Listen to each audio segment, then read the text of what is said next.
Hey everyone. Today I'm doing a bike check video.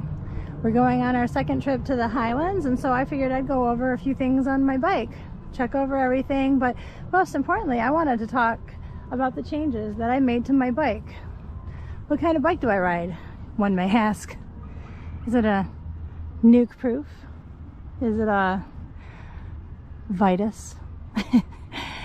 Is it a Santa Cruz?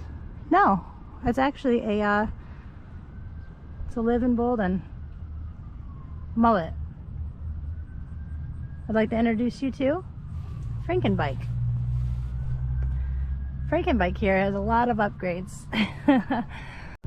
There's a paradox called the Ship of Theseus, and it goes like this. It's a thought experiment that raises the question of whether an object that has all of its components replaced remains fundamentally the same object. My bike is in question here. When I first got this bike, it looked like this. And funny story about it is I quickly realized, I was like, I want to go to the bike park. I got this new full suspension bike, super expensive, it's $1,500. This should be awesome. It's gonna be real cool, right? We go to the bike park with it, and it was so scary. It was like, you know, anything remotely steep. It had a 67.5-degree head tube angle, 160 millimeter rotors, no dropper post, Ardent Race and Recon Maxxis tires, and man, those Sun Tour shocks that came on it, whew, those were a doozy.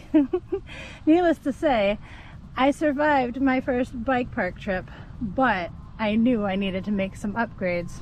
So, yeah, here we go. So I swept all of that out. To fix the 67.5-degree head tube angle, I put a 29-inch fork in the front. Hey, why not, right? Fox, because, you know, Fox, Kashima, mwah, it's beautiful. And that slackened my bike up to 64.5 degrees. Perfect for the bike park. Put a 180 millimeter rotor on the front instead of 160. Installed the dropper post. Ergon seat, because it's so much more comfortable than the giant seat. Ergon grips, race face stem and handlebars, and I swapped out the GX, and I swapped out the SX for a GX derailleur, and it's a lot better now. And a Fox to match the Fox in the back. So, is it the same bike? I guess maybe. I mean, it does have the same frame after all, but is it really the same bike? That's up to you guys. Comment below. Stay steezy.